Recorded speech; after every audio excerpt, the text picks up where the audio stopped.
Visage ce soir, Jushu qui est hors de portée. Comment joue Edari? Propre force. Bataille pour la ceinture d'or des 60 kg, sur le point d'éclater.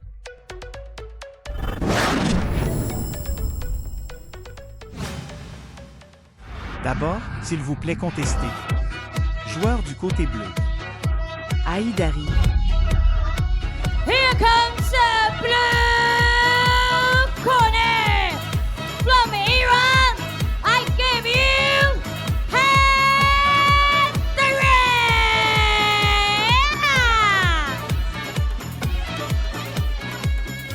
Propriétaire d'Iran, le super beau Edari. Possédé sur le ring d'innombrables fans. Suivant. Invité le propriétaire de la ceinture en or de 60 kg, Jushu de Chine. Here comes the red corner from China. I give you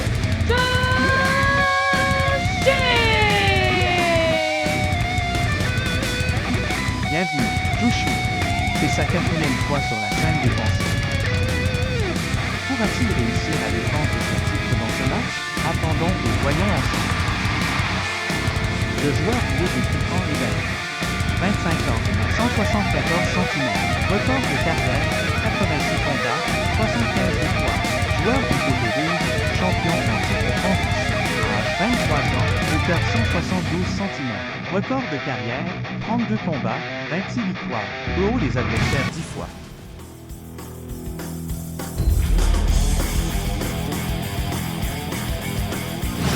L'arbitre de ce match important est Monsieur Lee King, s'il vous plaît.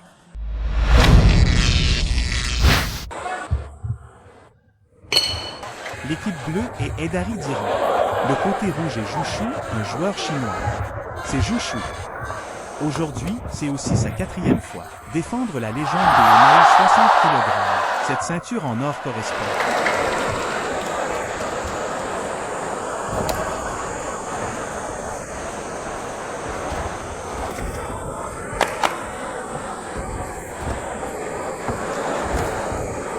Après avoir regardé, aucune des deux parties n'a subi trop de tests. Vous pouvez attaquer directement. Jushu est un joueur né à Sanda. Mouvement de jeu de jambes inclut la possibilité de frapper un seul coup critique. Et la capacité à saisir les opportunités est très forte. Oui, Jushu est un joueur relativement jeune. Mais il a ses propres caractéristiques techniques. Il a une très bonne maîtrise du rythme, style compact et pensée claire, compétences de boxe méticuleuse et défense serrée. C'est le genre de joueur qui continue à produire. Tout à l'heure, c'était Jushu qui essayait de faire.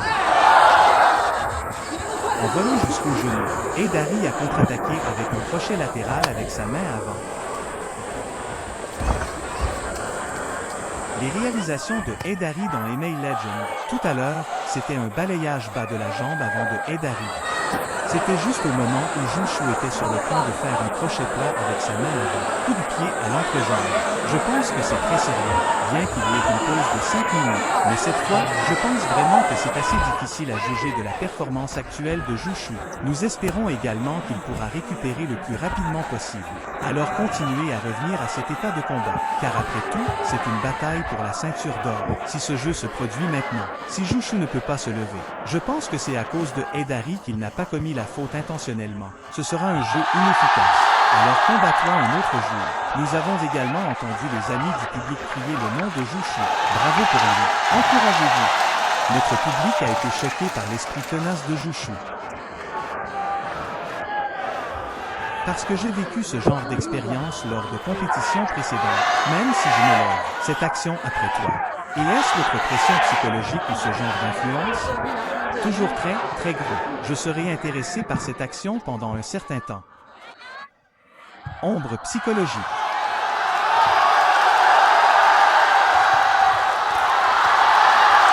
Après l'arrivée de Jushu, nous regardions toujours, du point de vue du statut, pas très affecté.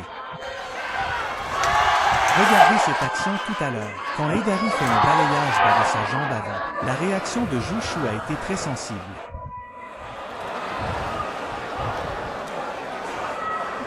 Ce genre de pression psychologique sur Jushu affectera les performances sur le terrain. Il est évident que Jushu est beaucoup plus prudent maintenant. Le faible balayage de la jambe avant tout à l'heure. Le balayage de la jambe avant est assez dangereux pour Jushu.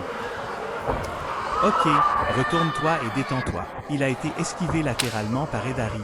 Bon balayage bas de la patte arrière.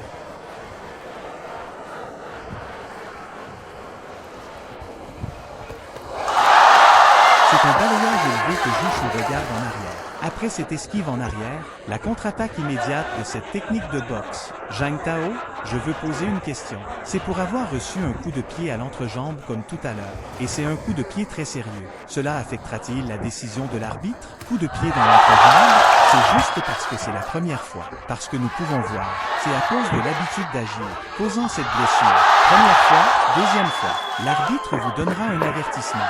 Mais si tu le fais 3 ou 4 fois de suite, si vous en faites trop, l'arbitre pensera que vous êtes. Après mon avertissement, si vous ne l'avez pas encore remarqué, je pense que tu as ignoré mon avertissement.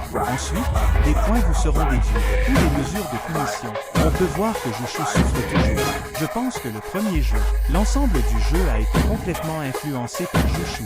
Recevoir un coup de pied à l'entrejambe. Une si petite situation inattendue a un impact énorme. En conséquence, nous avons vu Jushu debout. Cette technologie fonctionne. Toujours dans mon cœur. Pas aussi ouvert qu'avant. Oui, et regardez d'ailleurs. Faites juste ce mouvement de la jambe avant. Très sensible pour sortir. Je viens de mentionner. Si vous avez déjà vécu cette expérience très grave de recevoir un coup de pied à l'entrejambe, vous causera des ennuis pendant longtemps.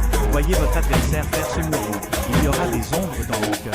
C'est une astuce qui vous fera peur pendant 10 ans si vous êtes mordu par un serpent. Que ce soit pour les joueurs masculins ou féminins. Reçois juste un coup de pied à l'entrejambe. Tout cela est très douloureux.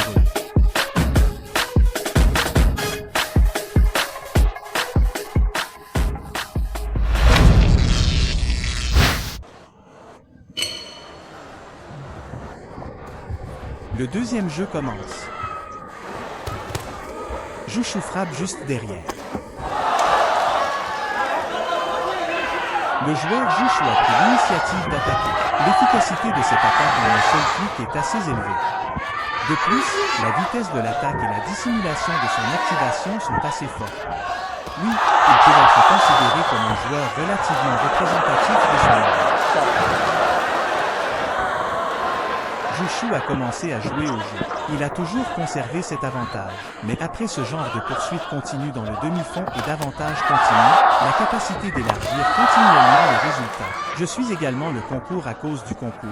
Il s'améliore également constamment. On a vu que ce match était bien meilleur que les 2 matchs précédents. La capacité de produire en continu. Pour voir un changement très évident.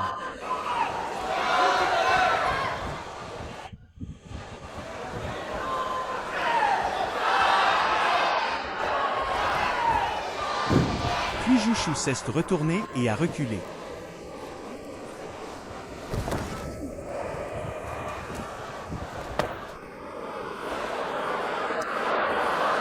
Ce Jushu.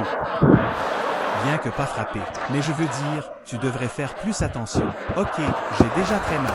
Alors...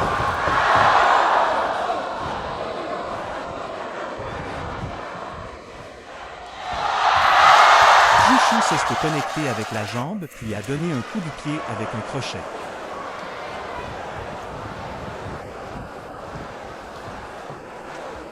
Au deuxième match, cette confrontation entre les deux camps. Un peu plus, cette attaque continue, et la transition entre attaque et défense. Relativement peu. Relativement parlant, ce n'est pas aussi évident que le premier opus.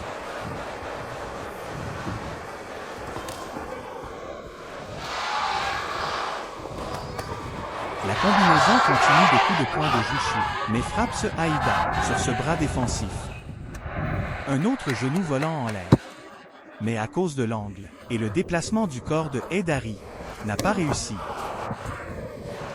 Parce que je l'ai déjà vu, les nombreux jeux de Jushu, j'étais présent à tous ces matchs. Relativement parlant, ce jeu, cela a vraiment eu un grand impact sur lui. Celui qui m'a donné un coup de pied à l'entrejambe tout à l'heure. Oui, nous voyons toute la posture de Jushu debout, ce câlin, et dans cette posture d'action. Écoute, si c'est juste une fois, regardons-le au ralenti. En effet, tu vois, c'est le moment de donner un coup de pied. À moitié, frapper l'entrejambe de Jushu. Nous pouvons entendre le public. Quand j'ai vu qu'il n'y avait pas de rediffusion. Ça fait mal à tout le monde qui regarde. Le recul d'Heydari.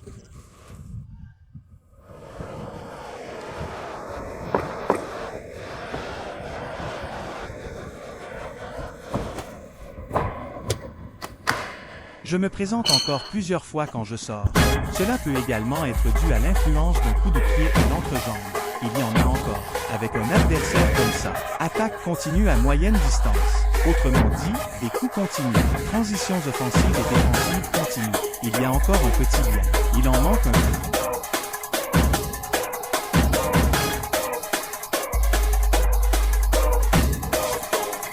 C'était le crochet très clair de Heydari. Frappez Jushu.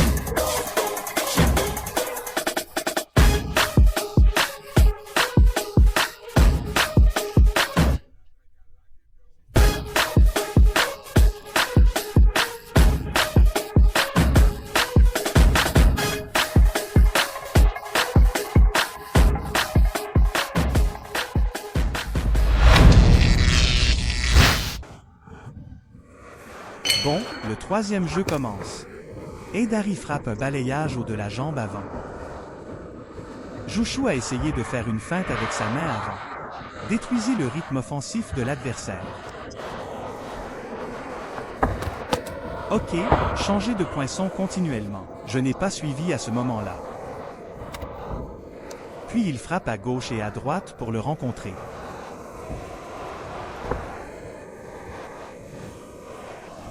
Nous pensons que Heydari peut faire les deux. Vous pouvez effectuer ce type d'attaque et de défense assez confortable avec le cadre gauche ou droit. Convertir. C'est donc une situation défavorable pour Jushu.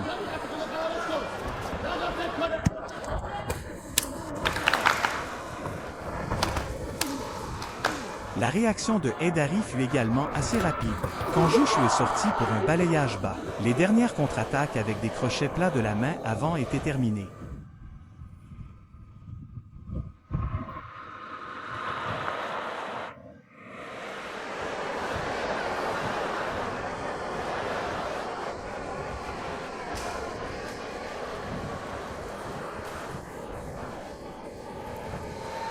Les deux parties se retrouvent désormais confrontées à de longues confrontations. En même temps, grâce au contrôle de la distance et la maîtrise de la confiance dans l'offensive, il manque un peu. Les deux côtés sont enchevêtrés. Jushu a été jeté à terre. Mais ce genre de lutte à la ceinture n'est pas basé sur, parmi les facteurs pris en compte dans la notation, est une action autorisée, mais non inclue dans les résultats de l'évaluation.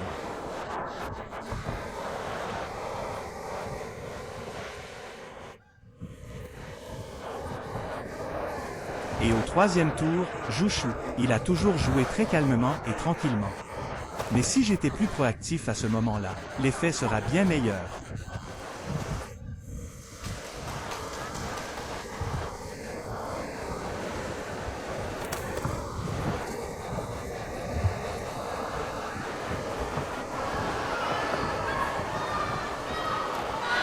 cette époque, Jouchou était dans cette situation. C'est un peu comme une confrontation entre deux équipes semblables à un tournoi semblable. J'attends juste que tu agisses. Puis quand je bougerai, je contre-attaquerai. Ou pour riposter. Le style actuel de Jouchou est très évident, adapté aux règles du combat libre, et un dans des situations rythmées. C'est toujours une technique standard. Les 10 dernières secondes.